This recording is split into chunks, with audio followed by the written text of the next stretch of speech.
పార్టీపై కొలికపూడి వివాదాస్పద వ్యాఖ్యల వెనుక అసలు కారణం ఏంటి? కొలికపూడి కలెక్షన్ కింగ్ అన్న ఆరోపణలో నిజమెంత? కొలికపూడి నారా లోకేష్ పై కూడా ఎదురు బెదిరింపులకు దిగారా?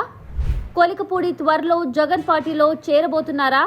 తిరువూరు ఎమ్మెల్యే కొలికపూడి శ్రీనివాసరావు సొంత పార్టీకే తలనొప్పిగా మారారు. రోజు ఏదో ఒక వివాదంలో చిక్కుకుంటున్నారు. తాను ఎమ్మెల్యేను మాత్రమే అన్న సంగతి మర్చిపోయి సూపర్ సీఎం గా భావిస్తున్నారని టీడీపీ వర్గాలు అంటున్నాయి. టీడీపీ క్రమశిక్షణ సంఘం ముందు హాజరైన తర్వాత కూడా కొలికపూడిపై ఇంకా ఆరోపణలు వస్తూనే ఉన్నాయి. ఎమ్మెల్యేగా ఎన్నికైనప్పటి నుంచి కొలికపూడి వివాదాస్పద నేతగా మారారు. వైసీపీ కౌన్సిలర్ ఇంటిపైకే జేసీబీ తీసుకుని వెళ్లిపోయారు.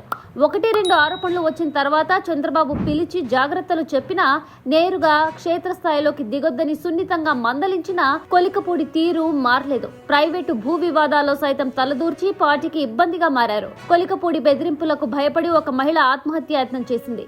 ఇప్పుడు క్రమశిక్షణ కమిటీ ముందు హాజరైన తర్వాత కూడా కొలికపూడి వేధిస్తున్నారంటూ డేవిడ్ అనే దళిత టీడీపీ కార్యకర్త ఆత్మహత్యా యత్నానికి పాల్పడ్డాడు. ఆ వీడియో వైరల్ కావడంతో టీడీపీ పరువు పోయింది.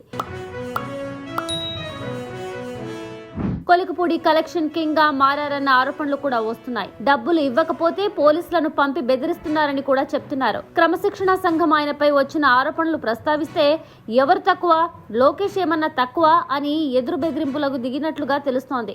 నేనింతే, మీ ఇష్టం వచ్చింది చేసుకోండి అని సవాలు చేసినట్లుగా ఆయన ప్రవర్తన ఉందని క్రమశిక్షణ సంఘంలో ఒకరిద్దరు నేతలు ఆఫ్ ది రికార్డ్ గా చెప్పినట్లు తెలుస్తోంది. కొలికపూడి ఒక ఎజెండాతో పోతున్నారని కూడా టీడీపీ వర్గాలే అంగీకరిస్తున్నాయి. ఆయన ముందుగా వైసీపీ వాళ్లతో మాట్లాడుకుని గేమ్ ఆడుతున్నారని అనుమానిస్తున్నారు. ఎందుకంటే తొలుత ఆయన వైసీపీ అభిమానిగా ఉండేవారు. తర్వాత టీడీపీ మద్దతుదారుగా మారి టీవీ చర్చల్లో పాల్గొన్నారు. ఆయన భక్తికి మెచ్చి టికెట్ ఇచ్చిన చంద్రబాబు చాన్నాళ్ల తర్వాత జరిగిన పొరపాటును తలచుకొని బుర్ర గోక్కుంటున్నారు. మరి కొలికపూడి వైసీపీలో 12వ ఎమ్మెల్యే అయ్యే అవకాశం ఉందో లేదో త్వరలో తెలుస్తుంది.